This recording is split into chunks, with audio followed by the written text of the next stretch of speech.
Okay, and this is the third video on the fascism PowerPoint that we're gonna go over right now. So this is just a map of all the conquests and acquisitions that Germany has done up until 1939, but this is more of a social 20 type of a thing. You guys have done that in social 20, all the nationalism and the German conquests. From the social 30 standpoint, we're more so interested in the ideologies, right? So what was the Nazi ideology, okay? Um, so in this particular case, the key is that they were influenced by social Darwinism, right? That, just like in nature, some animals dominate and others are eaten. Well, they thought that that's exactly how things work in, politics, society, economy, and all that. Strongest survive, weakest die. So it's that survival of the fittest ideology to its most extreme, right? Um, yeah, a little more on social Darwinism here. Again, nowadays it's considered that it's something that's really not just wrong but inhumane. But at that point, this is also a continuation of the colonialism ideology as well. That just some races, nations are superior, and others are inferior. Right? Just Hitler took it to the next level. That he should basically just kill, eliminate completely everybody who's inferior or enslave them at least if they're not that inferior, and that only the superior ones should be in charge, right? So that was the new thing. So the idea was that there's these superior guys called Aryans, right? So the pure Germanic people, Germans, and also some other Germanic people like Dutch or like Swedes, Danes, and so on and so forth, right? Normally people with blue eyes and blonde hair and just seen as like that pure Germanic race.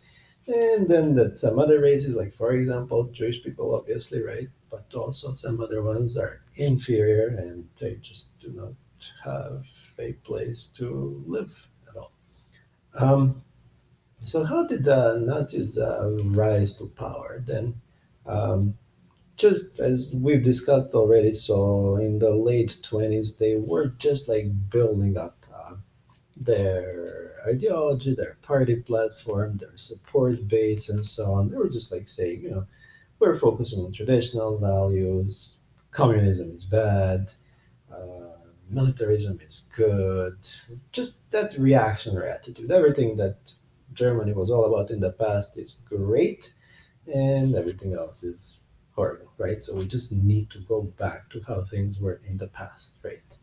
Um, then Hitler really capitalized on Great Depression. Probably if it wasn't for Great Depression, he would never be able to take over because, without the Great Depression, he would still just have the support of, the most extreme Germans.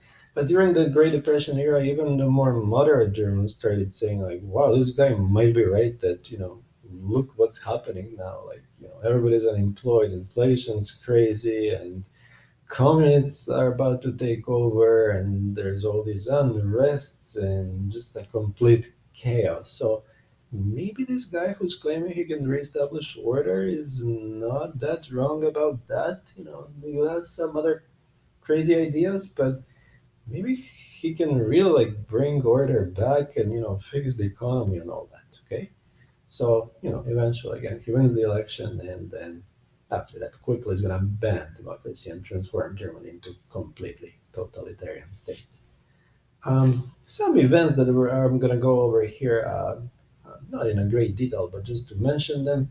Um, there was one famous incident where the fire destroyed their parliament building. Some communist guy was arrested, and Nazis just basically said, "Aha, it's the communists who want to, destroy Germany."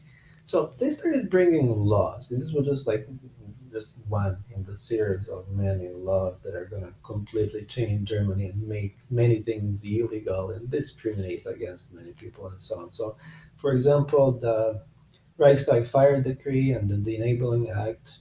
Here's some changes that they brought, like, for example, restricting personal freedom, eliminating the privacy rules, and no more need for searches, and The parliament did not have anymore to approve legislation. Now, just the chancellor, which is prime minister in Germany, could do that, and then all political parties were also banned, right? So, he was just using these little incidents to justify the switch to totalitarianism. Okay.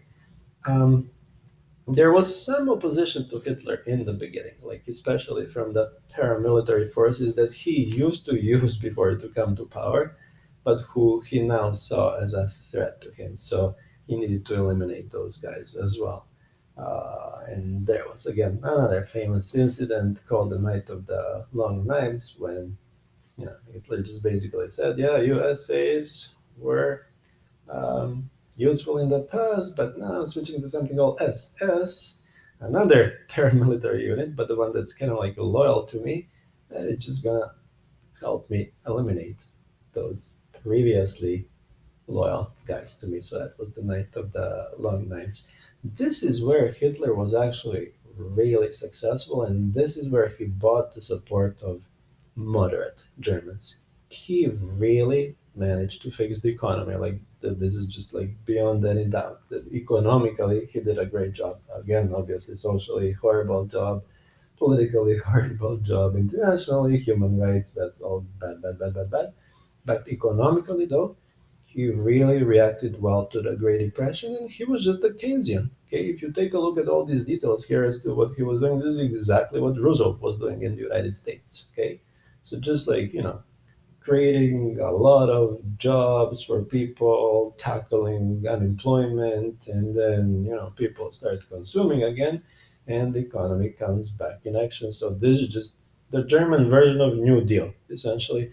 And guys, this is probably what Canada and every other country is going to need after the coronavirus times as well, right? So government's going to have to step in and realized, oh my god, there's so many people unemployed now, so what are we gonna do? Well, we also need to like do what Roosevelt, Hitler, Stalin, whoever did in the 30s, right?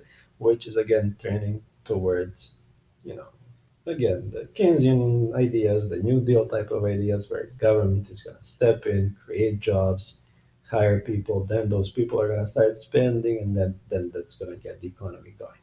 Okay, so that's basically what he did. Keynesianism. They didn't call it New Deal because that's a name just for the American uh, policy, but it's the same idea, right? State government creates jobs and fixes the economy, and the more power the state had at that time, like in the Soviet Union and Germany, the easier it was for them to implement all these measures, right? Because they just eliminated anybody who was opposing it. But even in the United States at the time, again, the government just said, like, we are now going to have a lot of power, and you guys are going to listen, and we're going to create jobs as government. So same idea in pretty much every country in the world at that time. And I'm suspecting, again, after coronavirus is done, governments around the world are going to have to turn also to that same Keynesian New Deal type of ideas. When it comes to totalitarianism, obviously, as you can see, we're just indoctrinating masses constantly, and destroying books that he saw as bad books and all that. uh, Jewish people obviously have been really persecuted. Also, social 20 material within the Holocaust then as well. So you do not need to know that many details for the sake of social theory, but just again more so from the standpoint of liberalism and ideology that like that they basically lost all their legal rights, human rights, and then eventually many of them lost their lives. So just like details here as to how little by little they were losing some rights. Nuremberg laws were brought. Then the Kristallnacht, which was like a version of the Night of the Long Knives, but for Jews rather than for essays, right? So just attacking them, just like he attacked essays a few years before that. So just like some details from the Nuremberg laws, like for example, you know, Jews and Germans should not mingle together anymore, right? Okay, um, just little by little eliminating their rights. First, again, legal rights, and then eventually the right to live as well. So that all led to Holocaust that again we did in great detail last year and in Social 20. So just eliminating them in concentration camps because they were seen as racially inferior. But it was not just Jews, just for you guys to know that. Yes, they were like the greatest majority of people who were eliminated, but there were some other races like gypsies, for example, like people with disabilities were tackled as well, and when it comes to like ideological stuff, well, if you were ideologically communist, even if you were a great German race, but ideologically communist, you'd still be dead, right? Or you could be of a great German race, but belong to Jehovah's Witnesses, or be gay and still be dead, right? So it was elimination based on racial reasons, but also on ideological grounds as well. And eugenics was another ideology that was used. Eugenics is just a word for breeding humans, right? Okay. So just like, if any of you have, I don't know, maybe horses, let's say on a farm or something like that. So, how do you have a superior horse in the future that's going to be like faster or, bigger, prettier than anybody else? Well, you kind of want to breed the two horses that have like good genetic traits, and that's exactly what Hitler thought people should be doing as well, right? So if you're a superior human specimen, you should get married to another superior human specimen and have children who are going to have good genetics. If your genetics is not so good, well, then you should you know, either not live or not be allowed to have kids. So, yeah, some of these people were again just pretty much killed, but some were allowed to live, but they were just not allowed to have kids because, again, that would mean that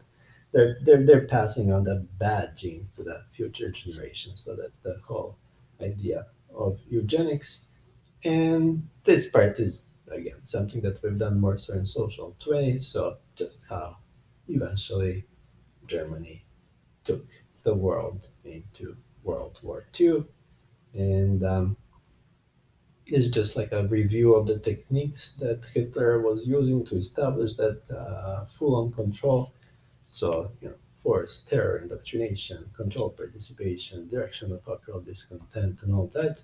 And here's some of his plans. So again, some were, patriotic, like, you know, making German economy be better, and some were more like that ultra nationalists. So again, expanding, killing off people who are not German, and so on and so forth. Okay, so that concludes our PowerPoint on fascism as